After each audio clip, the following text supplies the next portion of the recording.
Hello everyone, Jeff here for Respawn Studios, finally back with a new video. I've been playing Destiny 2 like every hour of the day since it's come out, so I've been busy with that. But here is my full guide, walkthrough, commentary of the raid, the Leviathan raid. You see I'm playing with everyone from the Respawn clan. There's actually 36 of us in the clan now. If you wanted to join, it's open to anyone. I'm first going to show you my setup. I go back and forth between Gunslinger and Arcstrider depending on the sections. For the sections that we call Beasts, and then the final boss, I'm using Golden Gun. For Bath and Gauntlet, I'm using Arcstrider, but that's just my personal preference, and I'll touch on that more as we get to those sections. As far as your weapons go, you're going to want to have a Cold Heart, most likely, if you see LFG groups. Because Cold Heart is very good against the final boss. But other than that, basically anything is fine. If you have Merciless, if you have happened to already get the raid rocket launcher, say from a Hawthorne Engram with your clan. But a lot of rockets are good if they have cluster bombs. They're very good. So here I'm just showing the clan. So in terms of raid composition, you don't really need like anything like 2 warlocks, 2 titans, 2 hunters. We often have like 4 hunters, 1 titan and 1 warlock, though it is very nice to have a warlock for the Bath section and also the final boss. But again, I will touch on that more as we get closer to those parts. When you first load in, it'll be this very nice looking palace. You do not have to do anything. You're just running to the top. You could actually just go up ramps the whole time. But once you go up a couple ramps, there are actually lifts that act as a shortcut to get you to the top a little more quickly. I'm also going to make an edit here because Breezes attacks the enemies, which there is no need to do. You would think that they would aggro anyway, but you could actually just run by them and you're fine. So the first section that we're coming up to, you're going to have to repeat several times throughout the raid. So I'm going to have each of those sections within the video. I'm going to try and quickly explain it the first time where I do a walkthrough where there aren't any enemies. I'm going to point out where each of the 4 sections are and where the what are called counselors spawn in each of them. But if you miss any information, if you feel I did not fully explain it, do not worry. I'm going to show that section every time. So I'm going to further explain it as we get to them. Alright, so again here we're just coming up and going inside the raid. Once we are in the main section, try and have your group in 2 parts. The way that we break it down is we have 4 people defend a plate and we send 2 people out to kill what is called a standard bearer.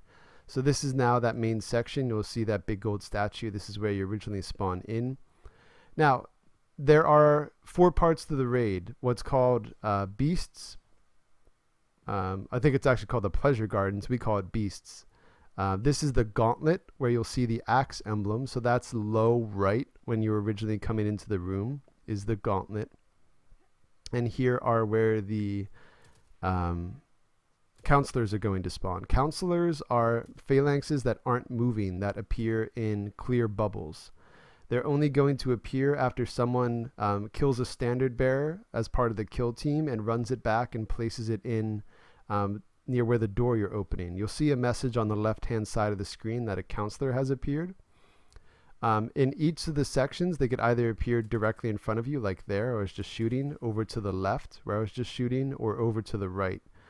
Now, obviously, each section has different dimensions. That first section, the Gauntlet, is kind of confusing because they could spawn directly in front of you, to the left or right, or also up top, kind of behind you. So you might have noticed I was shooting the floor there. So that first section, the symbol with the blades, is for the Gauntlet. The second section where I was shooting is the Beasts. You'll see the Beast statue. Here is the Sun emblem. This is for the Bath section. And here the counselor spawns right in front of you, right to your left, and right to your right. And then this final section is for the final boss, Chalice. So the Chalice is always going to be the final section each week, but the first 3 can change their sequence. This week it begins with Beasts, or the Pleasure Garden. then it goes to baths, and then it goes to the gauntlet. So here I die, but now we're going to see this section in action. So again, if you missed any of the steps, I'm going to further explain it right now. We're going to see it in action. It's much easier to see it than simply explain it. So I'm going to be part of the kill team. There are actually 2 different recordings of the raid here that I'm editing together. This one has this fun sequence of art with no gun here. I think I will have been able to incorporate elements of me being both on the kill team and then also on the team that defends a plate, so I could explain both roles. So again, the first section this week is going to be the beast. So you come straight ahead, hug the wall on the left, and it's right here. Now, to know where to send the kill team, you approach this plate, and once you step on it, you'll see that beast symbol goes away, and one of the 3 staff sections will light up. So now we see it's the sun symbol. So that's where we're going to send the kill team, which I'm actually on here right now. Breezes is going up there.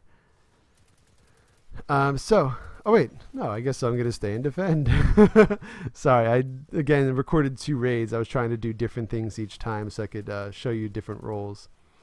So essentially, the kill team again goes to the door where that symbol was, as I explained in the opening part. So here we're beast. Sun is going to be over to our left, up over that wall.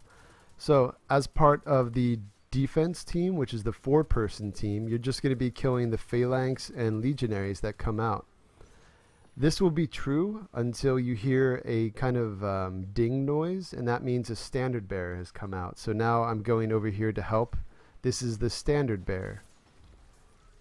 When the ding sound occurs, you're going to see, again, the standard bearer come out of the door. You kill him. We try and have 1 person in front and 1 person behind, so no matter where he's looking, someone will be able to hit him in the back, like where the glowing orange vents are, because that's his critical spot. So when you kill him, a staff will spawn on the plate for that area, and you have to bring the staff back. When you get there, you just run, it'll put it in automatically, and another symbol will be lit up on the plate. So I'm also helping clear ads here. So again, the 4-person job is always to stay around the plate, make sure enemies are not approaching. There will only be regular enemies until you have put in 1 staff, and then orange health enemies will start appearing. You cannot let the orange health guys get to the plate because their job is to take the staff and return it. So make sure you prioritize killing those guys. Feel free to use your supers as much as you want. Here is a counselor. You might have noticed again the text on the left of the screen, kind of like in the kill feed, it'll say counselor has appeared. So you just run into their bubble and melee them once. 1 melee will always kill them. Why do you have to kill them? Good question. So when the counselors are there, they give a shield to the orange health enemies that are coming to try and take the staff back and return it to its section. So if you do not kill the counselor, you are not able to kill the orange health guys. They'll have an invulnerable shield. So make sure you go melee your counselor. Anyone can call it out, like say, all right, counselor on the right, I got it. And someone goes in, melees them. Make sure, again, the 4 people are always staying around the plate, killing the ads, making sure the orange health guy does not get there. Now, as part of the kill team, when you first get to the section, here we are at Blades, or the Gauntlet section, depending on what you are used to calling it. There are first going to be a set of Legionnaires. You kill them, and then when you hear the sound, the standard bearer comes out. So again, they're the orange vents on his back. They're the critical spot. Here I'm just throwing everything I have at him. He's turning back and forth. So Breezes and I are, again, just on opposite sides, making sure we do plenty of damage. I mean, you can only send 1 person on a kill team. You could send 3. It depends on how comfortable you are with your group and if you feel everyone is communicating well. All right, so there again was a counselor. They don't move. They just sit in their circular clear spheres. All right, but that was it. We got each of the 3 staffs, and right when you put them in, the door will open to the next section, and you'll get your first reward chest. The first reward chest will only ever have seals if you're on the quest you get after the raid and you're doing it again. Otherwise, it will have tokens, which you turn in for rep and potentially items when you level up the vendor, or it'll have shaders. And the shaders are pretty nice, especially on guns. They'll make the guns gold and white with some black. It looks pretty sexy. Okay, so we are now making our way from the kind of go-between section of the raid, again, that we're going to have to do a few times. And we are now entering the first main section for this week, the beasts, aka the pleasure gardens. You might see under the radar there, it says pleasure gardens. So when you first come in, you're going to go around this kind of foggy forest, and you're just going to clear all of the ads. There are beasts, the little red health beasts that you could just melee once, and then there are these orange health guys. The orange health guys, if you're near them when you kill them, or if you personally kill them, they'll almost always drop heavy ammo. So that's always a good thing to keep in mind as you get here, if you want to have your team wipe a couple times to make sure everyone has full heavy and full supers, which can be important, but it might not be. So it's up to you, again, your preference order. Communicate with your team. Say, does everyone have plenty of heavy ammo? How are we on supers? You'll also, of course, be building your super as you're simply doing the part, so you don't have to stress too much. All right, now, from there, up on the gold, this is where everyone's going to gather initially. When we start, this is where a safe room is going to be, and it's also where 4 people are going to drop down and pick up seeds.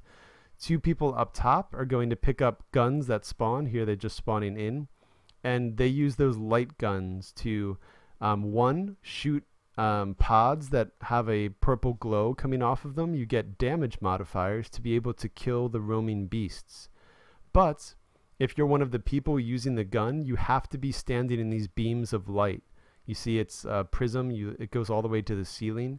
There's only 3 or 4 per side. If you're not standing in it, the gun won't do anything. So make sure you're standing in those, and you're making callouts for your team. Luckily, there are not any regular enemies during this section, but there are the 6 beasts. So this is kind of like the harpy maze. You're trying to avoid the beasts. Alright, so now I'm quickly going to run through with you. So that's the safe room. That's where you're going to get seeds. So we call this one front left. There are 4 of these seed pods on each side. So that was front left, that first one. Here you see these golden looking film reels or columns. I call them circles. So you could either call that wall left or circles left. That third one in the middle of the left side we call trees because, hey, it's 4 trees. And then here at the back, we simply call it back left, or some people call it gold nugget because there's this big severed golden statue head of Callus. So again, 4 on each side. There's forest. Here's circles. We just came from back left, and then there is front left, sometimes called quick left. And the right side is fairly symmetrical, but trees is going to be rock. So there is front right or close right. Here's rock. So again, the tree section of the right side is rocks. There is the seed pod within the middle of it, just like trees. Here is wall right, or I also sometimes call it column. It's whatever your preference is. And then at the back here is back right. So pretty simple. We try and keep it that simple. Back left, back right, front right, wall left. And then trees will be on the left and rocks will be on the right. So those are the 8 callouts that the people holding the guns will make. Now, where I'm shooting are where the 6 dogs are going to end up. What the hell does end up mean, Jeff? You haven't explained the full part yet. I know. So as you're going through with the seeds, people are shooting the glowing purple pods. This will make a lot more sense as we start getting into it, and I should explain during the section. When the beasts see you, or when the beasts start howling, that means damage phase has begun. You only have 30 seconds to get back to the safe room. So we assign someone to each of the 6 dogs. The dogs will spawn front left and front, will not spawn. They will run from where they are in the maze to front left and front right. One will go to trees on the left. One will go to wall on the right. And then one will be back left and one will be back right. So make sure each of your 6 people has an assigned dog. We do it if people are new to the raid. We start them with the close ones because, again, you only have 30 seconds during the damage phase once someone has been seen or once they start howling.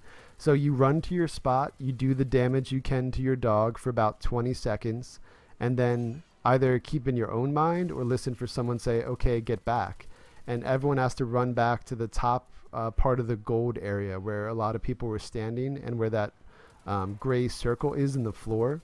That gray circle will be open during the damage phase, and all 6 people have to drop back in there before the 30 seconds is up, or they will wipe. It won't wipe the whole team. You do have res tokens, so if 1 or 2 people die, you can still recover it. Now, I'm going to take on the task of being the leader on the bottom. The way we do it is we have obviously 1 person on each of the light guns, and then we have a group of 4 that have to be moving together with the seeds. So for the sake of this video, and because I'm used to doing this role, I take the lead on the seeds. So the other 3 people holding seeds will be crouch walking behind me. You do not want to sprint. You do not want to run when you're standing up. You either want to crouch walk or you want to walk fairly slowly when you're standing to get to the pods. Now, the final thing to keep in mind before we start, as the section starts here, we drop down, we pick up our seeds. 1 of the pods at random on left and 1 of the pods at random on right will be glowing purple. As you see directly in front of me, there's like the purple vapors. Only 1 on the left and 1 on the right will look like that to start. So the people who are up top, their job is to communicate, okay, front right. So obviously this is front right or close right, so we go there. You wait for the dog to do its pattern where it's moving away, and then you could safely get there. Now, when the person up top shoots that open pod with their light gun, you're going to get a ×12 modifier, but that's only if all 4 people holding the seeds are close by. So make sure you, again, move as a closely, very close moving unit. If only 2 people are there, you'll get ×6. If 2 people are there and 1 person's kind of close, you could get like ×8. So again, just try and make sure all 4 are there. Now, we started with front right, and the often pair for that is circles on left. So we go from front right, we cut across the middle, not going back to safe room. We go right to trees. We wait for the dog at the front to get close, but then he turns back around and he takes a while. So when that dog who's doing his pattern on the front left turns around, we go out from trees to the pod. The person with the gun shoots it, and then we come back to trees. Now, again, as I mentioned, only 1 pod on the left and 1 pod on the right will be glowing purple to start. Once you get each of those and you have your ×24, a different pod on each side will be lit up. So again, the people up top have to communicate that. In this case, we're fairly fortunate. Now, front left is lit up, so we all get there, and we have ×36. Now, you do not have to do this. There's tons of ways to approach this section. The way we do it is once we have ×36, we could do plenty of damage because we're all fairly high light level. We're all 290 or above. So we drop our seeds and we all jump up top. So we're still not being seen by the dogs. The damage phase has not yet started, and we head toward the pod where our dog is going to end up. Again, that is front left, front right, trees on left, wall on right, and then back left and back right.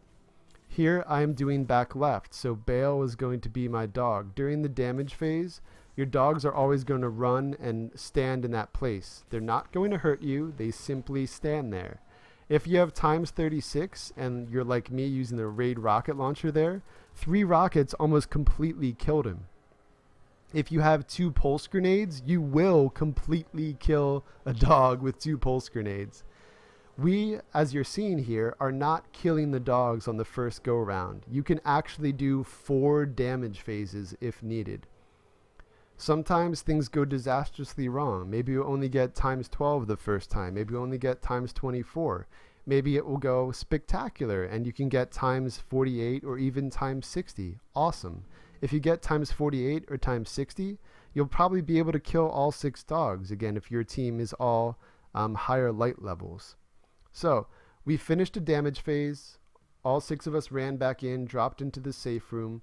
The safe room will open back up. The seeds will reappear. The 4 people down low will pick up their seeds again. The 2 people with the light guns will go back up, pick up their guns, and be ready to make their call outs of where the seed pods are glowing purple. Now, during the damage phase again, the first time we're not trying to kill all of them. Why? It's just, again, like the harpies. If you kill a harpy, it'll make all of the other harpies harder to kill. The same thing applies to the dogs. If you kill one dog but not all of the others will have more defense. So it'll be harder to kill them. So the way that we try and manage it is we try and bring all 6 very low and then all kill them at the same time. Or, again, every raid group is different. There's all kinds of different strategies. Or things could simply go wrong. Maybe we're trying to kill all 6, but someone gets killed by the little dogs that'll be running around during the damage phase. Or maybe someone is shooting someone else's dog by accident and we only kill 3 dogs. That's fine. We have another damage phase. If there's only 3 dogs, we could then send 2 people to each remaining dog. So I have very set patterns of where I'm going as the leader of the pack. So I will be trying to explain that a bit too. Obviously, if it starts with the front right or front left lit up, you simply wait by there for the dog to complete its first pattern, and then you go right there. Now, an effective strategy from there, if you start with the front left or front right, is to go back to the safe room and come out the door on the opposite side, because it's the safe room. No dog should ever be in there, but there can be glitches where they do end up there. But it is faster and often much more effective to get good patterns of where the dogs are moving, to then go from front left or front right to cut in front of the big gold structure and go right to rocks or right to trees. So here we're going to trees via the middle of the map. Alright, so here we got times 36 the first time, which is pretty good, and times 48 this time, which is spectacular. So my dog was very weak. I got a call out that another dog was not. So I'm here trying to help with this dog. We're trying to kill them all here though, because several of the dogs on the left were very weak. So I know there's so many steps, it could be confusing. Feel free to rewatch the part if you feel you missed anything. Communication is by far the most important part of the raid. If someone's dog you weren't able to get damaged, don't feel embarrassed. Let us know. Let everyone else know. If all of the dogs are weak and yours isn't, one person could kill 2 of the dogs and then everyone else could be helping you with yours. So just let us know, communicate, we can group up together. You have 4 damage phases if needed. If you can't kill all of the dogs in the first 2 goes, that's not a problem. Get back to the safe room and you'll be fine. So we are now picking up after the dogs. We are going back to the middle here, which is called the Castellum section. And again, this is the staff. So you see we're coming out of the dog area. And the second section this week is the royal pools, which we call the baths. The royal pools is the sun emblem. So we're going to be heading up there. And again, you have a group of 4 protecting the area with the staff, and the group of 2 running to kill the standard bearer to get the staff and bring it back here. So again, step on the plate to start it, and you'll see which symbol to go to first for the kill team. And you see it's lit up beast where we just came out of, so perfect. Shido and drawing flame are over there. Here I am now on the opposite phase. I'm not part of the kill team, I'm part of the defense team, so you'll be able to see where ads will be coming out. I'll point out the doors. I'll also point out again where the counselors can spawn. The counselors spawn very rarely. It's like every minute or every time you kill a standard bear, I believe. I'm not exactly sure, but again, you'll see the text, and it's pretty obvious to see when they're up because they will be like within the enemies. You'll see the big like translucent sphere. You just run in melee. Alright, so where I'm shooting that column, that's where an enemy spawn door is. And over where pain is, just down those stairs, is an enemy spawn door. If you're at sun. And then the last enemy spawn door is right here, directly in front of us, where you just saw the orange health guy coming out. Right there is the door. So those are the 3 doors where ads will spawn during this section. So we try and have like one person looking to each section and then one person kind of guarding the middle to make sure an orange health guy is not getting that close. But again, there's thousands of ways to do this. Some people send only one person as a kill team. Some people send 3 to make this section go even faster if you're confident in 3 people defending. Alright, so there you see on the low left of the screen, a counselor has appeared. So here he is on the right. I just run in and melee him. The other cool thing about counselors is they almost always will drop heavy ammo for you. If you personally kill them, they could drop heavy, or again, if you're in the area, if you're pretty close to the guy that killed one, there might be heavy on the ground for you. And as I mentioned the last time we were in the Castellum, feel free to use your supers in this section. If everyone's using their super, there will be plenty of orbs for everyone else to be able to recharge their supers, so you could just stack them, go one after the other. And when you finish a section, make sure you go back and pick up orbs or heavy ammo if needed, because there often will be a lot of it laying around. Alright, so here's another counselor. Their grief is able to get in and melee him for us. Again, here are they returning the staff in the second section. So now the last one is Chalice. So you have to bring the staff back 3 times. Each time you put the staff in, another symbol will be lit up so you know where to go next. So we often have the person from the kill team who's placing the staff in simply call out to the other person on the kill team where to go next. Here I'm using Merciless, which is one of my favorite guns in general in Destiny 2, but it's also fantastic for the bath section. I'm also using the Scavelock, and I'm using the Trials of the 9 Scout Rifle at the end. Though, again, your gun loadout isn't all that important until the final boss. I guess taking a little bit of a step back to during the dogfight, pulse grenades are absolutely insane. Even if you only get times 24, if you have the exotic piece that gives you 2 pulse grenades and you throw both at the dog, you're probably going to kill it. If you have times 36, you're definitely going to kill it. So if you're not going for a kill run, do not throw both of your pulse grenades. Otherwise, just try and use, say, Golden Gun, or just use your heavy weapon, whether it's a cluster bomb rocket, but even then it could do a lot of damage. Make sure you take into account the clusters before firing a second rocket. We're just trying to weaken them most likely on the first or second go.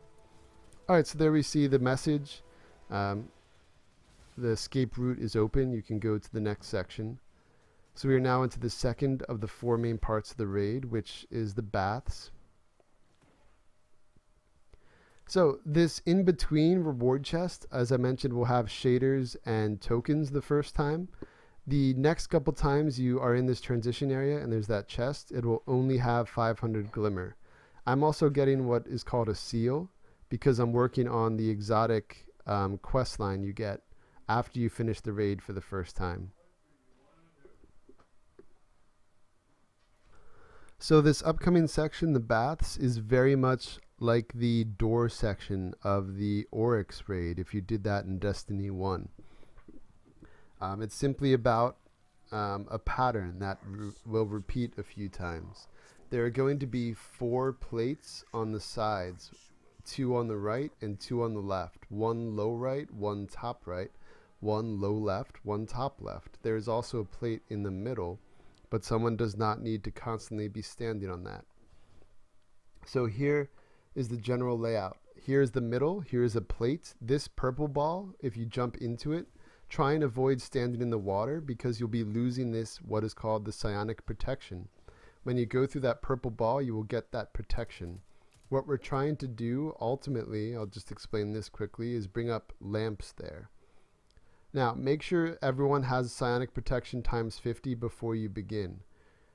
When we are here, you're going to need 1 person again, so 4 people in total on each of these plates. So the person on cup will be standing on this plate with the psionic protection. It'll start to go down. It goes down 1 tick for every 1 second. So you have 50 seconds. We have, again, one person on each plate, and then we have a runner dedicated to right and a runner dedicated to left. We have the runners for the top relieve the people on their plate almost only a few seconds into their part. Why? Because they have to go from top back to the middle to pick up another psionic protection, because once you begin, the only ongoing protection to pick up and refresh your protection is in the middle on that plate. Where I'm shooting right now, a bather spawns. So if you start on a top plate, your job is to shoot the bather that comes out right in front of you. It's an orange health melee guy. The second you see the top of their head, you can start shooting them. So throw a grenade, hit them with merciless or a rocket. Do not let them get close to you, because they can one-hit you even if you're pretty high power. Now, again, the runner's job on each side, the people that do not stand on a plate, so I'll be doing that job, relieve the people on the top plate fairly early on. Why is that? Because the person on the top plate will be coming to the middle to pick up a new psionic protection and come to the low plate on their side. So in this instance, Master Grief is going to be shooting his bather. Here I'm showing you what we're doing. This white thing that locks in, it'll go to the top, and we have to bring them all to the bottom. So while we're working on doing that, and you do that by having someone stand on the plate constantly, if you jump, you'll start to lose progress. So when they lock in place, lanterns will spawn here in the middle. We start shooting the front right ones together, then we go to the front left and the back. But back to the pattern. The people that are the roamers on the sides will relieve the people up top first. So after a few seconds, we'll say, okay, it's clear, go to the middle. The person who is on top plate will run to the middle, pick up a new protection, and go relieve the person on the bottom plate. Now, as the roamers, we do tell them to do that after a few seconds, because if we wait too long, the person on the bottom will have lost their entire psionic protection and will start taking damage and likely just die being on their plate. So it's a fairly quick routine, but it's a fairly simple one as well. So someone is always standing on each of the 4 side plates. Make sure you always have that. Again, if you jump up, it will not count as being on the plate. Just stand there. There will be regular ads that spawn, but they're only scions and centurions, or scions and legionnaires, sorry. And they often are in cover. So mostly worry about the bathers. The people that start on the top plates, a bather will come out right away. The people that are on the bottom plates, the bather won't come out for about 30 or 40 seconds. So you have time to just work on your ads. Now, when we are doing this pattern, obviously the people that start on the front, the top plates, as I mentioned, will go middle, relieve the people on the bottom plate. The person, once they're relieved from the bottom plate, will go to the middle, get a protection, come back and relieve a person on their side on the top plate. And you just keep that pattern going. Again, ensuring that someone is always on each of the 4 side plates. Now, when all 4 white things lock in on that chain right in front of the side plates, you're going to hear a noise, and everyone is going to be going to the middle. So here I'm shooting where the bather spawns on this side, because I'm explaining to people that this is their first time. So if you are the left side person, again, I'm showing them always be standing on the plate. You're going to have to be going back to the middle to pick up the refreshed thing and then go back to the person on the bottom. So when we are done the progress on all 4 sides, you'll see when the white piece is locked in on all 4, the little gold parts will come up and lock them in place. Everyone is going to run to the middle and stand on that plate. If you have a warlock, tell them to put Healing Rift down. It just would be beneficial in case anyone runs out of their psionic protection. Otherwise, 5 of the 6 people in your raid team should be shooting purple lamps that will spawn. The other person, the 6th, should be using a roaming super, such as Arc Strider, or what I call Lightning Fingers for the Warlock, or say Titan Hammer or Sentinel Titan, something that can clear a lot of supers, Jesus, something that can clear a lot of the ads. The regular enemies do not really matter as much, but some of the bathers will also be coming up in the middle in that section. That's what the person using their super is focusing on. Once, though, the section goes for a fair amount of time, so the person using their super will likely run out of the super before we're done dealing damage here. So we try and have 3 people with roaming supers. One person starts when we go to the middle, a second person takes over, and then a third person is ready with a roaming super for the second time we damage the lamps, because it'll most likely take 2 occurrences.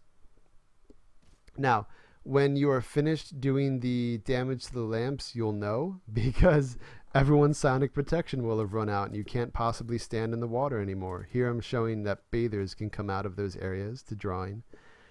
So everyone jump off of the water when you're done. Everyone's protection is out. Stand on these protected areas, the stone underneath us. And another one of those counselors is going to appear right here in the middle. Someone runs in and melees him. And then a guy will appear right here in the air between the other 2. Everyone has to shoot him, another counselor, but we could damage that one. They're also called, I think, psionic projections. So that's what we'll be shooting. Once we kill those 2 scions, the one counselor and the one psionic projection, again, the 4 people that started on their plates will go back to their plates, and the purple ball will be there again, so they'll be able to pick up a protection. And then once the sequence starts, the purple ball will respawn in the middle. So again, you just do the pattern. You're making the chain in front of each of the 4 side pillars come down, so the white thing that will go to the top when the sequence starts comes all the way down to the bottom. If yours is down and it's not moving anymore, that does not mean we're done. You have to wait until all 4 sides are done. So just keep the pattern going until someone makes the call out, okay, everyone go to the middle. And again, you'll know when that is, because the white thing that will not be moving anymore will have gold come up and around it. All right, so here is the part in action. You jump on the plate. Someone has to be on each of the 4 side plates, and someone has to be standing also on the middle plate to start. But that's only, again, at the start. Once you've started, only people on the 4 side plates have to be standing on their plate. The middle is only to refresh your psionic protection. So as a roamer, again, I relieve pain grief really quickly. He goes to the middle, picks up the purple, and is going back now to Ronan. When Ronan is relieved, he is going to go to the middle, pick up the new protection, and come back up and relieve me. And then we repeat the pattern. I go to middle, pick up a new protection, and go back down to the bottom. So here's what a bather looks like. I use Merciless. It'll take like 3 shots of Merciless and maybe a couple regular bullets to kill him, or a grenade in 3 shots, or just 4 shots of Merciless. All right, so if you come to the middle and someone was already taking the protection, you're going to have to wait a couple seconds. So I was illustrating that there.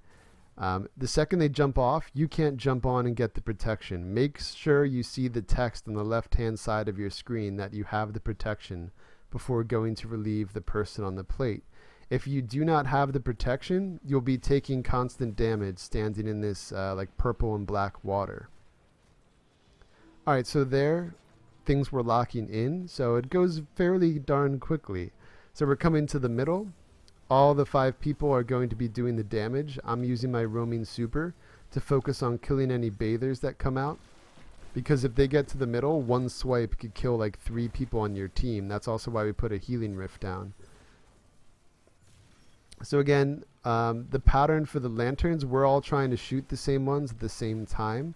So we start with the 3 on the front right, and then we all start shooting the ones on the left when those are down. And then when all of them on the front left are down, we turn and shoot the ones at the back here. Once all 9 lanterns are destroyed, you're fully done the section. So it is possible, again, if everyone is pretty high in power, 290 or above, to destroy all 9 the first time. But more than likely it'll take 2 runs, especially if you have people that have never done it before, or if you're lower power levels. So everything I just mentioned played out there. I was using my roaming super. It ran out. I mentioned that to my team. Someone else took over clearing the bathers. When we ran out of protection, we jumped out of the water. We stayed on the stone on the side. And then we had the counselor appear in the middle. Someone meleeed him. And then we all shot the psionic projection. Then once those two guys are dead, you can restart the sequence. Have all 4 people go back to their plates. Have one person standing on the middle. And it will begin again. So here I am. I've relieved Grief. He's going to the middle, getting the protection, going down to relieve Ronan. I'm just working on ads till another bather comes up or until someone comes to relieve me. So you see the big purple chain in front of me is moving down. Here comes the white piece that's going to lock in. But here's another bather. They come up about every 45 to 60 seconds, I believe. And they almost always drop heavy ammo as well. So they're fairly generous with giving you heavy ammo back here. So here's me again picking up a new protection. Make sure you see it says you have times 50 again. Jump back out, come down and relieve the next person, whether that's the top or bottom. Just keep the pattern up. You see this one is about to lock in. The white thing is almost fully on the bottom. And then when all of them are locked in, we're all going to go back to the middle, destroy the last 2 lamps, and we're done this section. So this is, for most people, the easiest part. It's the most straightforward. So there the gold things were coming out, so they were locking into place. The second that starts, everyone can get off their plate and run back to middle. I do not have my super, so I call that out. Someone else will use their roaming super. That's why I say it's good to have 3. Because the other 2 people might not have recharged theirs yet.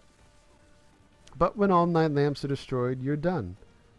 I've never had to do 3 sequences here, but you might be able to. I'm not exactly sure, but again, at this point, a lot of people are probably high enough light level or knowledgeable enough within raid teams to be able to do it on, if not 1 phase, certainly 2. So that is what the bath section is, the royal pool section. So we are now halfway finished the raid. We are coming back to the castellum to do the next set of staff pickups. So this next section of the raid is called the gauntlet. It's by far the most complicated to explain, in my opinion. But once you do it, it's again fairly straightforward, and you could do the whole part in like 15 minutes. It's not bad at all. And then we'll come back to the castellum one final time, open up the final boss area, and kill him. I'm going to show 2 different successful killings of the final boss because slightly different things happen in each of them. Alright, so for the gauntlet, you might remember my tutorial earlier in this video of where it is. It's the bottom section.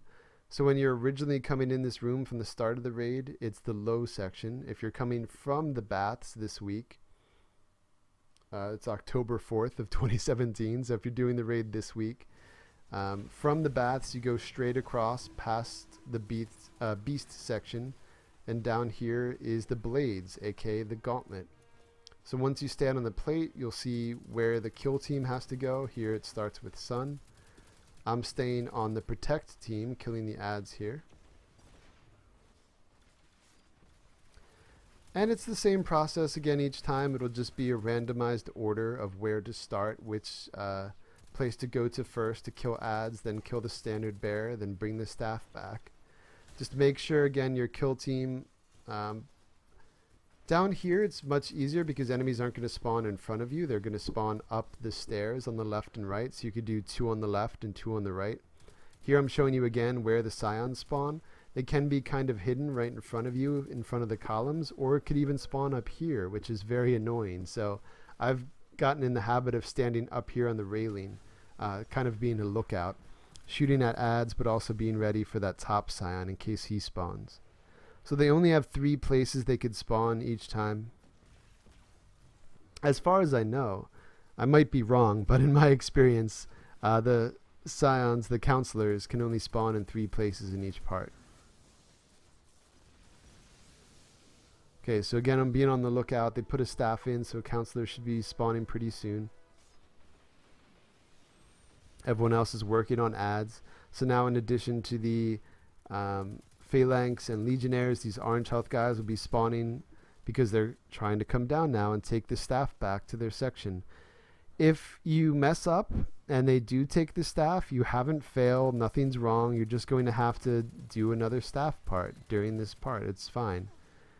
So like if you're trying to go for the final one and 2 guys get in, they each take a staff. Okay, you're going to have to kill the standard bearer again, then kill another standard bearer, then kill another standard bearer. But the section can go on as long as it needs to. But if you do it well, you're only going to have to pick up 1 staff from each part. That's why we keep 4 people defending the plate, making sure no staff is taken back. So we're trying to chain our supers, making a bunch of orbs for each other, making sure ammo is there for when the section finishes. We could all pick stuff up. Though this next section, the gauntlet, is actually the one that requires the least amount of ammo. You don't really ever need your super either. It's all about teamwork and coordination, which is my favorite aspect of this raid. It's not so much about DPS until we get to the final boss, or so much individual skill, as it is about knowledge of different roles and when to do things. So always make sure you're communicating with your team. Even during this part, call out, okay, orange health guy on the left, or okay, counselor appeared, does someone see him? Okay, counselor's on the right, I got him. Little things like that. So here, counselor has appeared. Just make sure someone accounts for him. We're just killing the ads, making sure they're off the plate. Here I'm helping with the standard bearer because the kill team is right next to me. He almost kills me with his ground bound.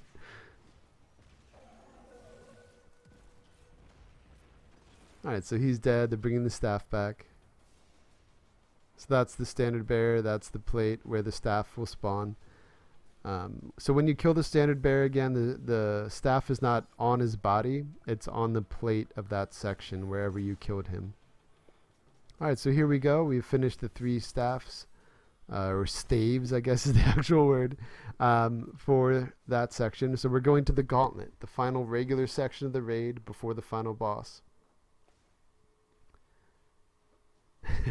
So here I'm dancing. If people start going before the others, I think that door can close, and then the person would not be able to be transported to everyone else until you're in the next section of the raid. I don't know if that happens in all of them, but I think that can happen with some of them. Okay, so we're taking this hallway. When you get to this fancy looking one with the columns and kind of like gardens in the middle, you'll know that you're right there. And then everyone in your raid team will have to be on this elevator. You don't have to jump onto this middle thing. You just have to be on the big circle part of the elevator. And we're going to head up to the gauntlet. So again, the gauntlet is very complicated initially, explaining all of the steps, but in action, it's pretty simple. There are very few ads here. There are no significant bosses. You're probably never going to use your super. It's all about teamwork, coordination, and just remembering the steps, being on top of it, because it's about repeating a pattern several times. Okay, so there are these 4 big circular plates, and each of them have a set of 3 lights in front of them. The lights are always going to be red until you shoot the correct ones during the sequence. You're only going to be shooting them when people are outside running. So to start the sequence, someone is going to stand on each of the 4 plates, and then ads are going to spawn from side doors. You kill the ads, then an orange health guy spawns on each side. When they are dead, 2 people will be able to transport to the outer section here behind the wall. Like behind where the buttons are, you see kind of a tic-tac-toe board where I just zoomed in, the 9 lights behind these 3 lights. One person is going to go in via beast. There will be a purple ball there that they pick up and it will transport them inside. And the same thing with one person on chalice side. So one person will pick up a ball, be transported in beast. One person will pick up a ball, be transported on chalice. The people's job inside is to call out which section not to shoot. So it sounds confusing, but it's not bad at all, believe me. The people that are always on their plates at chalice and beast, you see the set of 3 lights in front of you, will only be shooting the topmost available light. Then the person to their left is going to be looking right and shooting the bottommost available one. So if the people inside, for example, call out, do not shoot middle sun, the person who is assigned top ones will be shooting top. The person who is assigned bottom will shoot bottom. If we say do not shoot bottom, the top one will be shooting the very top one. The person who is assigned the bottom one will be shooting the middle one. And the same thing if we say do not shoot top. People that are assigned shooting the topmost ones will be shooting the middle. People that are assigned the bottom ones will be shooting the bottom. Pretty simple, but again, it's about doing the pattern correctly over and over and over again. You're going to have to do it 12 total times. 4 times for a good run, 4 times for another good run, 4 times for a final good run, and then it goes to a final sequence. So, some important notes here. Make sure you're always standing on your plate when you're shooting the light. Now, when the people transported in are telling what not to shoot, we're going to be first making a call out, do not shoot, say, middle chalice, and do not shoot top beast. The first ones we call out will always be chalice and beast because that's where we're going in. That's where we're going to see first. When we make that call out, if you are looking directly in front of you, so if you're the chalice and beast person, you'll be shooting your topmost one every time. If you start on the plate that is blades or sun, you're not going to be shooting directly in front of you this first time. So the way we do it to make it simplest is look to your right. And so if you are on sun, I believe looking to your right would be chalice. If you are on blades, looking to your right would be beast. So the first call out the people on the outside ring make, the people on that are not beast and chalice will be looking to their right and shooting the bottommost one. The people that are on chalice and beast will be shooting their topmost one. And then the second call out we make will be for beast and sun, or not beast, I'm sorry, blade and sun, as I was just looking at there. So again, blade and sun will always be shooting their bottommost one, but on our second call out, they'll be shooting the one right in front of them as opposed to the one to their right. So as I mentioned, you do this 4 times per run. So if you are blade and sun, you start shooting the ones to your right. Then for the second, you shoot the ones in front of you. Then the third one are the ones to your right.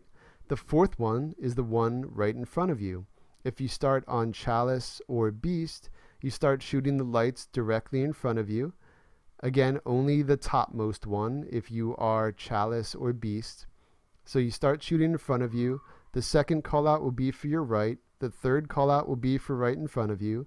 The fourth call out will be for your right.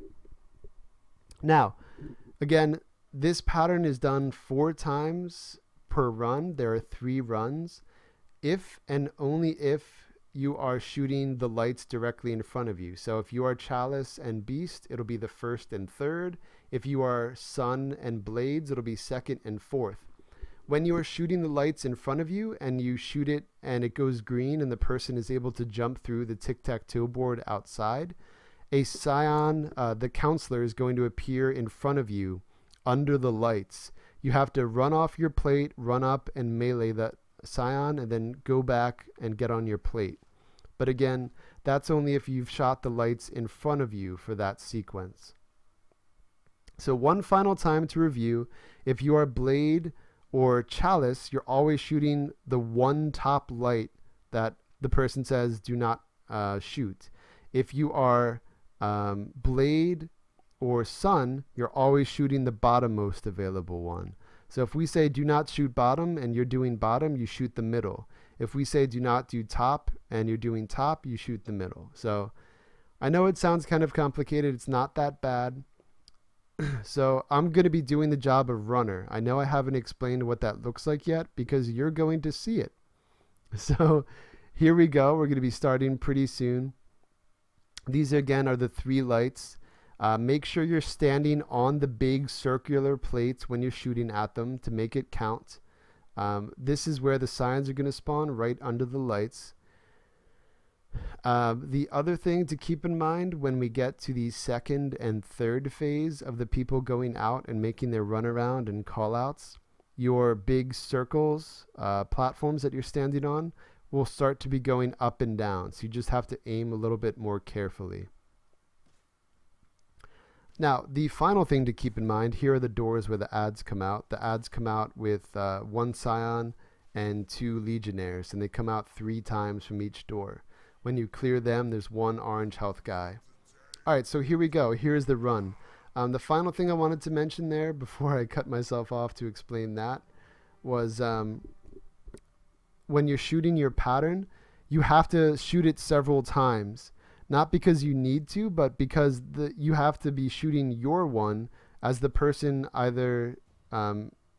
so if you're shooting in front of you, make sure if you're shooting the top one, the person to your right might be shooting a little bit after you. So keep shooting yours until the person that is shooting the other one of your set of lights is also shooting it, because then it will go green. You can't just shoot it once and then not shoot it again.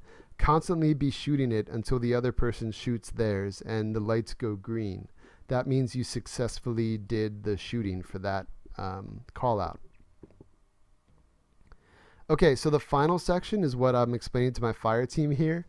After we do the 3 successful runs outside, in this case Breezes and I are the runners, I think, for this part. We are bringing the balls that we pick up back here.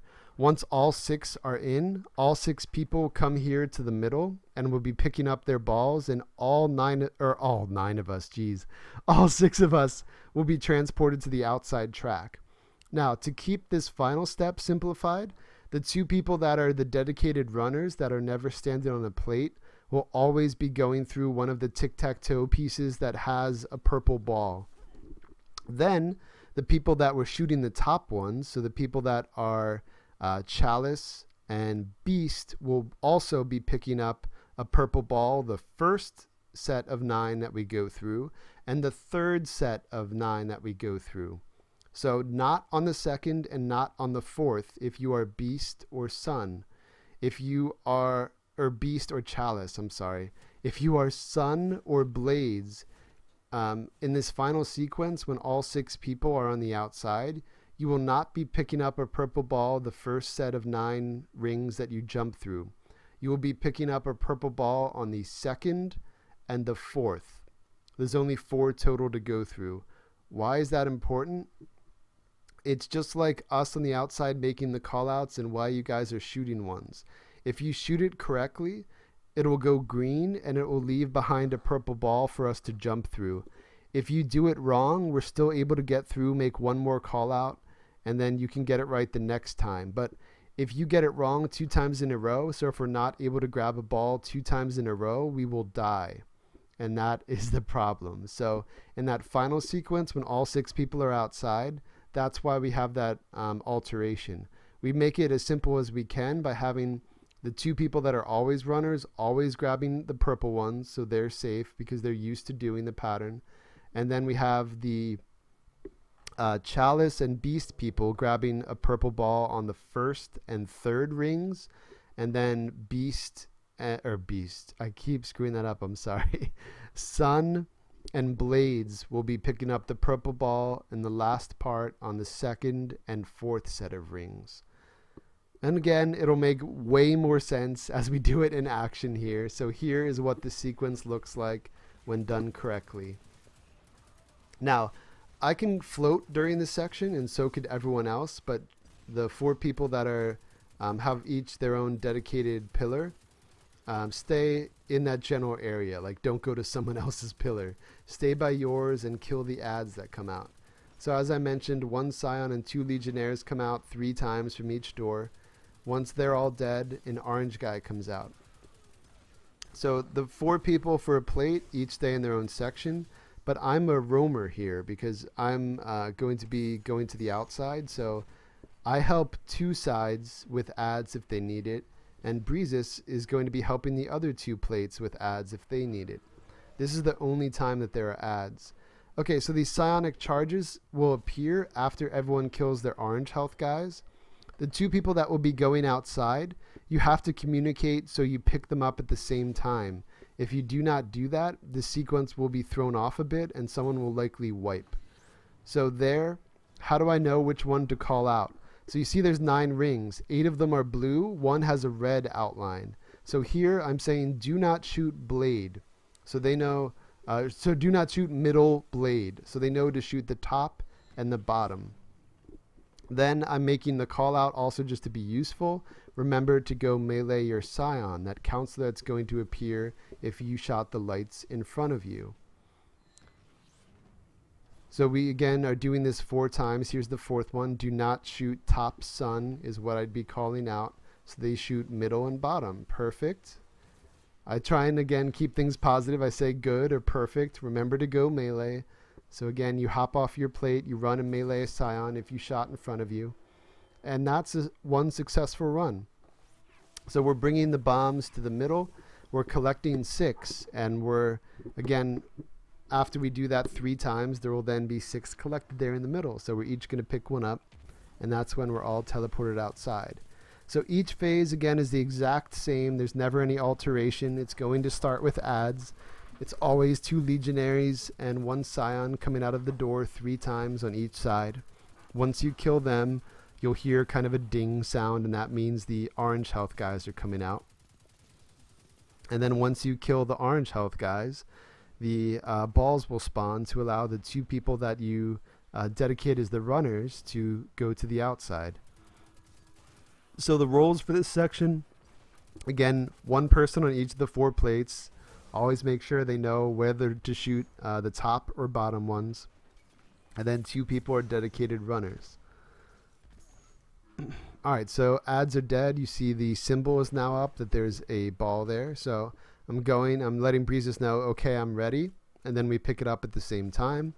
One of us makes a call out first, so we're not talking over each other, so our team doesn't hear it because there's so many voices at once.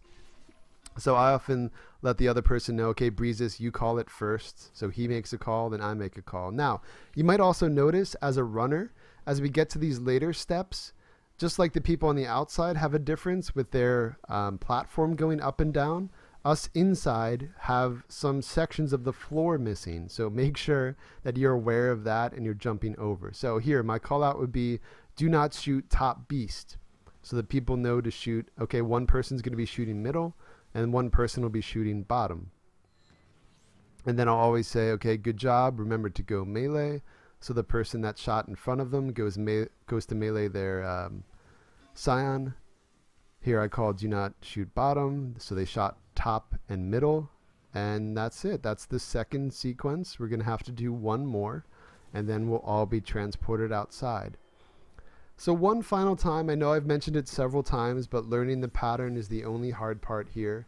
If you are always on the chalice or the dog plate, you're only ever going to be shooting the top most available one. So you're only ever going to shoot top or middle. So if we say do not shoot top, you would shoot middle. If we say do not shoot middle, you shoot top. If we say do not shoot bottom, you shoot top. So the 3 options, you're only ever going to shoot top or middle for them. And the same thing with the bottom. If you're doing sun or blades, you're only ever going to shoot bottom or middle. You're never going to shoot the top one. So it's pretty simple. If you're also blade or sun, you're going to be looking to the lights to your right to begin. That's the first one you shoot, and then you look in front of you for the second call out. Then you look back to your right for the 3rd one, and then back in front of you for the 4th. If you are on the chalice or beast plates, you shoot in front of you, then to the right, in front of you, then to the right. And that's the pattern of 4. So I'm communicating to Breezes, okay, pick it up. You call out first. So I'm saying do not shoot top cup or do not shoot top chalice. Whatever call out works for your team. If they do it correctly, again, it'll light up green and there will be that purple ball. So that's why I'm jumping through that hole. Do not shoot top blades is what I'd be calling out. All right, they got it. So I'm able to jump through, pick up the purple thing, which means I'm not going to wipe. It'll keep this stable for me.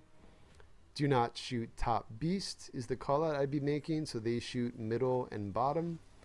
And I'll always be making the call out, remember to go melee your scions. Now, why is that important? If you do not melee the scions and we try and jump through the next one, we're all going to wipe. So that's why it's very, very important, if you shot the light in front of you, to always remember to run up and melee your scion, then jump back on your plate and look to your right to shoot the next light. Okay, so you see everyone is now heading toward the middle because that was the end of the third sequence. So again, Breezes and I are always going to be taking the top ones here because we are the dedicated runners. So when we're all teleported inside, there's going to be all 9 slots open, but only 4 of them are going to have purple balls. Breezes and I are trying to call out the topmost ones, so it's more convenient for the others to either have to jump just once or could just slide onto the bottom ones. So again, the way we do it is if you are Beast or Chalice, the people that were shooting top, you grab a purple ball this first time. So Breezes and I first make callouts of which purple ball we'll grab, then the other 2 people decide amongst themselves which one they'll grab. So if you grabbed a purple ball the first time and you weren't a runner, you were a platform person, you do not grab it the second time. You'll grab it first and third. If you were a platform person and did not pick up a purple ball the first time, you will pick it up the second time and the 4th time. Now, it is okay to have someone die here, but make sure someone reses them. You see in the low right, there is a countdown timer. If no one reses a teammate within 30 seconds, it is a team wipe. Now, a couple other notes on this. In this section, if the runners did their job and got all 6 balls to the outside in the right order, no one died, you would only need 3 people to ultimately make it through that outside run to then run to this middle at the end and slam their ball in. If someone died as a runner earlier on and you were only able to slam 5 balls in, you need 4 people to successfully make it to the end of the outside run at the end. Now, for the sake of time, to not make this video forever, I simply cut out that last middle sequence where we got the 3 staffs, but remember it was the Chalice section. That Chalice will always be the 4th part because it's the final boss. So I'm going to explain as I go. Don't worry if you miss a little bit. I'm going to show 2 entire final boss fights here. So in this final boss fight room, I'm doing the role of what's called inside. During the main sequence of the boss, 3 people will be inside a shadow realm and 3 people will be outside here in the throne room. When the sequence starts, we try and have 3 people on the right and 3 people on the left to clear ads that will be coming out of the top doors. When you clear the full set of ads, scions will appear on the platforms as they are now with symbols over them. Do not melee those scions. We need them there for later in the fight. So this is the Shadow Realm. The 3 people that are going to be out in the throne room will also be initially transported in, but they're going to go through the purple balls that are in front of us to go back outside. Their job outside is to be clearing ads and not talking. Why do they not talk? Okay, so the inside people's part, you might notice on the boss's forehead is a symbol. Each of the 3 people inside see a different symbol. So as with each part of the raid, communication is paramount. Assign someone who's going to call out first, who's going to call out their symbol second, who's going to call out their symbol third. So I doing the left side ads inside, so I would often do first call out just to keep it simple. The person doing middle would do second, person on the right would do third. Now I know it's very confusing, there's a lot of things happening here. We're going to have to do this part a few times, so I'm going to explain it more and more each time. Essentially what we're doing, when we call out the 3 symbols, there are the 4 scions outside, 1 for each of the symbols we see throughout the raid. Sun, Axes, Beast, and Chalice. So we inside are going to see 3 symbols. We call those out. And just like the last section where we were saying what not to shoot, the person outside will go and melee the scion that is on the platform. And again, they'll see a big symbol over the scion's head. They will go melee the scion that we did not call out the symbol for. That's why we want the people outside not to be communicating what they're doing here. So the person outside hears the callouts of the three people inside. So if we say beast, sun, chalice, that means we did not call out axes. So the person whose job it is to melee scions outside is going to run, jump up onto the plate, and melee that scion, that counselor. And that will create a barrier for the people inside. Now, this is the damage phase of the boss fight, and I will explain this more again each time. I'm going to be showing 2 full boss fights. I recorded 2 full raids yesterday. I'm going to show both boss kills. The part that looked very bizarre about a minute ago was the boss like throwing up a bunch of skulls inside. That is just like in the beast phase where we were doing the thing with the seeds and the flowers. Where we got times 12, 24, 36. The skulls are the same thing, but now each skull counts as times 1. So it destroys as many skulls as possible inside. Meanwhile, the people outside are taking the boss's shield down. The second you fully take the boss's shield down, though, it'll stop the skulls coming, and the people inside will have balls to come back to the throne room. So you're trying to maximize the amount of skulls you get for the people inside. The people inside will have someone dedicated to calling out what percentage they're at. So say, okay, we're at times 30, we're at times 40. You're trying to get to times 50. You can even sometimes push it up to times 65, times 70, and that would be awesome. If you're outside, the things to do during the phase where the people are inside, the way we do it is we have one person work on killing ads on the left of this room, one person works on killing ads on the right, the person in the middle works on killing a couple ads in the middle, but mostly focuses on meleeing their respective scion. Now, the people inside, I'm going to explain that much more in depth here when we're in again. So as I mentioned, we're calling out 3 symbols. The person who's doing middle of outside is going to melee the scion for the symbol that we did not call. This barrier here, the boss is going to be sucking us into his mouth, and if we get sucked in, we die. So you see on the floor there are ramps. We're lining ourselves up against the barrier, but not so when the barrier goes down we go off a ramp, because we'll be sucked into the boss's mouth. So here I am moving because there's not a panel on the floor on the left. So I'm making my call out.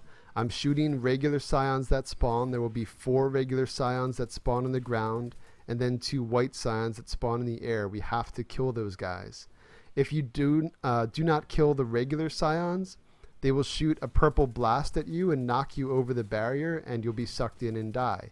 If you do not kill the white scions, they will cause like an explosion and wipe everyone. So both are important to kill, but we first prioritize the ones on the ground because they can almost right away shoot the projection, or they shoot their blast at you and knock you over the barrier.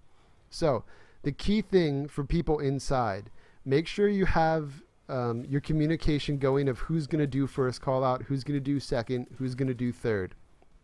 So I try and keep my camera tilted in a way that I can see the symbol on the boss's forehead each time, but I could also see the scion when he spawns. So I keep in mind what the symbol I'm going to have to call out is, but I'm also ready to shoot my scions, because you have to shoot them almost right away or it might shoot someone over the barrier. Now, all of the barriers obviously are not there. That's why the people, the person outside is meleeing the scion that we do not call out. When they successfully melee the correct scion outside, it will create the next barrier for us. And as we get to our next barrier, there will be another set of symbols on the boss's forehead. Just like the gauntlet that we just did, where we had to do the sequence 4 times for each run. It's the same thing inside. We're going to have to make 4 callouts of the symbols. Okay, so the boss phase. You have to be standing on the plates to do damage to the boss. We do it in a clockwise manner. We start with the top right plate, everyone standing on it, shooting him. When you first start the boss fight, his critical spot is his head. But after you get him under the first bar, he is going to start to break apart. You'll see that he's actually like a robot version of the Emperor. So the critical spot is no longer his head, but it'll be the red spot on his chest. But going back for a second, I just mentioned we go clockwise. Why? You do not want your fire team to be standing on separate plates. To maximize damage, all 6 people should be standing on each plate at the same time. So all 6 people we have start at the top right plate. When the boss starts to raise his hand, that means he's going to kill us if we keep standing on that plate. So we yell, "Get off." And then we go to the back right plate. And we all stand there. When he starts to raise his hand again, we'll say "get off," and we all go to the back left plate. So again, clockwise, top right, back left, top left for the 4 plates. If you have people jump on 2 different plates at once, that sucks, because again, those plates will be canceled out. You can't use a plate for damage again once you have. Alright, so there was the first successful killing. But I know, again, that was probably too quick to fully get a grasp of the raid, so I'm going to show a second version of killing the boss, and I'll explain it again a little bit more the next time. Just like the raid bosses in Destiny 1, or most of them at least, when you kill them, they're not dead. When you eliminate their health, they fully regain their shield, and you have to take that shield down one more time. So when you see his health disappear, and he starts to put his hand in the air, that does not mean you've beaten the raid. His shield is going to fully come back up, and you have to take his shield down again. So be ready to keep shooting him. Alright, so here's the final boss fight again. I'm going to be doing the same thing inside. I'm going to be doing the left. Here is how the final boss starts. The boss is sitting down. You shoot the chalice out of his hand, and it'll make a ding sound. And then ads will start to appear. They come out of these 3 doors top left and the 3 doors top right, and they will also come out in the middle in the door directly under the boss, but like the big platform that the boss is on, there's a door at the front of it. There we go. We can see it here. This is where ads come out in the middle, right where Breezes is right now, Divine Breezes. So here's the door to my left. Now, just as in earlier parts of the raid, when you kill the orange health guys, if you were near them or if you personally kill them, they'll most likely drop heavy ammo, which is great. If you're a person inside, you'll likely start to run out of ammo though as we get further into the fight. But for this time, I'm going to act as if I'm doing the raid. I'm going to make my call outs. So I'll say beast, and then the person next to me will say their call out. So say sun, and then say maybe chalice. So those are the 3 callouts. So then the person would know, okay, I melee the blade person. Great. So when they successfully melee them, it'll create a barrier. Now the people inside, as I mentioned, there's 4 scions on the ground and then 2 scions in the air. Since we only have 3 people inside, the way we do it is the left person will be shooting their left low scion first. The right person will be doing their low right scion first, and the middle person will start with either of their middle guys and then go to the other middle guy, and then we'll all collectively shoot the ones in the air. So again, we're trying to keep the people outside not communicating, so the only communication is the callouts, the constant callouts of the people inside of their 3 symbols in each of these 4 steps. This is the 5th barrier. We do not have to make a symbol call out here, but there's still going to be another set of ads. 4 scions in the ground and then the 2 in the air. So once we kill them, we're good. The final barrier is gone, and then we could freely finally move in this section. We're not being sucked into the boss's mouth. So I mentioned a little bit at the start of the raid for loadouts during the boss. Cold Heart is awesome. Why? Because it's constant damage and it has so much ammo. That's good for both DPSing the boss, but even more importantly for this phase, getting as many skulls as you can. So you see on the left part of the screen, I have 3 different modifiers because of my perks. The only one that's important for the raid is Force of Will. So you see it's going up and up. It goes up 1 for each skull. We're at times 53. We're at times 64, times 65, 66, 69, perfect. Then we know it's done because it'll go away. That means the people outside have taken the boss's shield down. So now we're all grouping up to make sure we're jumping onto this plate at the same time.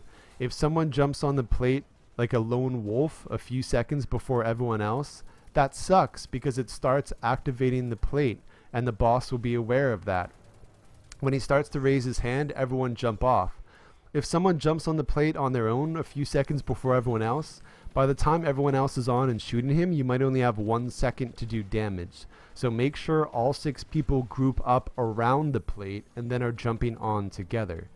Golden Gun with Celestial Nighthawk is absolutely absurd. If you get criticals and you have times 60 or more skulls, you'll do over 300,000 damage for a critical shot. So when it's in the critical phase where his head is the critical spot, he'll raise his hand, and that's when you know to jump off because he's going to wipe us on that plate. When he's in robot form, he's going to bring his gun around from his right, our left, and that's when you know to jump off the plate because he's again going to wipe the people on that plate. So that's when you know to go to the next plate and to continue doing damage to him. Alright, so there he's starting to do it, so we jump off. When you're done the 4th plate, it's simply back to ads. You clear ads, and then everyone will be teleported inside again. And just to mention it, to reinforce it, all 6 people will be transported inside. So the 3 people that are going to be doing the throne room stuff, so clearing ads on left, clearing ads on right, and 1 person meleeing the scions, they have to leave. There's only balls for each person though, so don't everyone try and go through the left ball, then you might get sucked into the boss's mouth. So again, we're about the order. So if your job outside is left ads, you're going through the leftmost ball when we're transported inside. If your job is middle scions, you're going out the middle orb. If your job is right ads outside, you're going out the right orb. And the same thing for the people inside. When we're at the final part and they've taken the boss's shield down, we go out ideally of the orb of our side, but if not, just wherever we're standing, we'll go in the closest ball just to make sure each of us gets out. Okay, so we're going to be transported inside and we're going to do the call outs 1 last time. So we're going to have to do damage to the boss for 1 more phase. So again, I'm up at the barrier. I'm first call out. I say blades. They make their call outs. This first time that there's ads, there are not regular scions. There's only the 2 white ones. So we kill them. We get up to the next barrier. Now, after we've done the first set of call outs inside and we're transported back in, you might notice that there are some panels in the floor that are missing. Be conscious of that, not simply of the ramps, which could boost you up over the thing and into the boss's mouth. Otherwise, you'll fall through the floor. So you have to be aware of both hazards. So there's a lot to keep in mind if you're inside. Avoid the ramps, avoid the missing spots, make sure you do your call out, and then make sure you're shooting both your low scion and the top scion on your side. So several steps. It's much easier in action than it is to hear it in theory. That's why I'm showing 2 full steps. So here's our last step. We've already done 4 sets of call outs, so now we just kill the scions and then the top ones. And now we're going to get ready to gather the skulls. Now, I cannot fully explain the outside part because I personally have not done it. So I don't know exactly what it looks like, but from my experience of hearing the call outs, of completing the raid successfully several times, the boss will have his hand in the air and you could start lowering his shield. You're trying to take it down to maybe 10 to 20%, but you're not fully taking it down. You're keeping it around there because the screen will start to go white. When it starts to go white, that means he's about to wipe everyone. So that's when you know to take the shield down. But you're waiting as long as possible so we can get, ideally again, 60, 65 skulls, because then we do so much damage to the boss that you could kill him in 2 phases, as we do in both times I have here in the video. Alright, so again, we group up around here.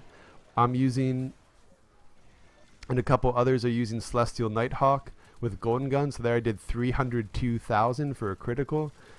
And you see we're on our first plate on the second damage phase, and he's already into his final bar, so we knew we were going to kill him. We have the blue balls because someone has their damage thing on, so we're going to be doing more damage to the boss here. Their warlock thing on the ground, which is great. Maybe you want someone to do a tether, which is great. So there he's raising his hand. We know to jump off. We know to go to this plate. So if you're running out of ammo, it's fine. Just switch weapons. Every weapon is pretty darn good against him. Cold Hard is most consistent because it has so much ammo and it's constant damage. Rockets are pretty good. Any assault rifle is pretty good. So here we're melting him. We're waiting for him to die, and then again his shield is going to come back up. So beware. Don't celebrate. Don't turn around. Don't start emoting. He's going to get his shield back. So there he's immune. He's not dead. We're waiting for him to... Here we go. He's getting his shield. His shield's back. So now we know we could start shooting him. You see he has a lot of shield though, so we have to take him down. Here it became very chaotic. 3 people died. But luckily we still had enough DPS to be able to take his shield down. When you take his shield down, then you've successfully completed the raid. So there we go. A little less than 90 minutes, and I showed the final boss fight twice. So if everything goes very smoothly each time, the raid could take under an hour. But we have often done raids where we've had a new person each time, so we've had to teach them parts. So again, do not get discouraged if you wipe a few times. Teach people. Maybe use this guide, whatever you need. Get people feeling comfortable. Try and stay positive. Make sure everyone is communicating. That's by far the most important thing in this raid, teamwork. DPS is great for the final boss, but it's mostly about keeping your call outs, making sure you're doing your role. Everyone's job is very important. You can't like two-man this entire raid. You need full teamwork, communication, and cooperation here. Alright, so this is the very end. You drop down, you see the crazy twist where Callus has tons of robot forms of himself. Whoa. And we're going to get our reward chest. And that's the raid. So this is Jeff from Respawn Studios. If you want to join our clan, maybe do some raids with us, awesome. Feel free to join. I hope you found this guide useful. Thank you very much for watching. And I should be back with some more videos soon.